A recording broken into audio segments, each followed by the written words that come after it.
Guys, मनातलं बोलूया चॅनलमध्ये आपलं स्वागत आहे. खरं म्हणजे मला ना लहानपणापासून एक कवी व्हायचं होतं, लेखक व्हायचं.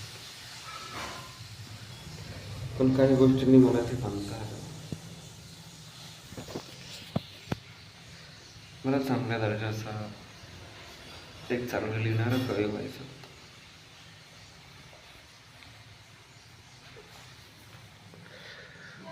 पण अनेक गोष्टींच्या अडचणीमुळे मी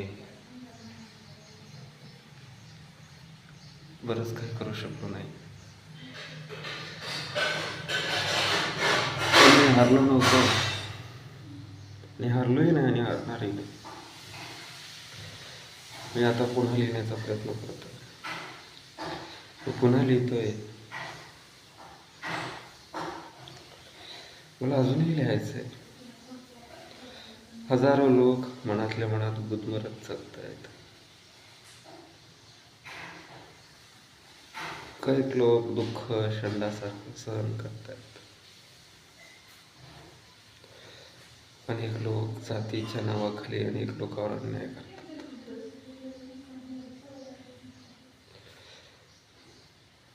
खूप सारी विषमता पसरलेली आहे.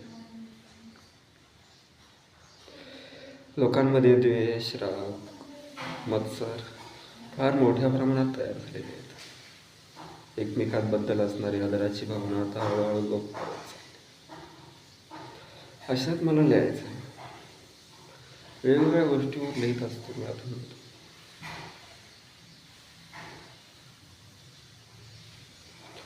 कधी कधी माणसाची वाट चुकते, पण असं नाही. सुरुवात ही कधीही असू शकते आणि केव्हाही करता येते. फक्त थोडासा संयम.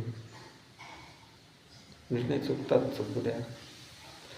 चुकलेले निर्णय पुन्हा दुरुस्त करून एका नव्या दिशेने प्रवास करून आपलं आयुष्य पुन्हा आपल्याला उज्ज्वल करण्यासाठी प्रयत्न करायला हवं.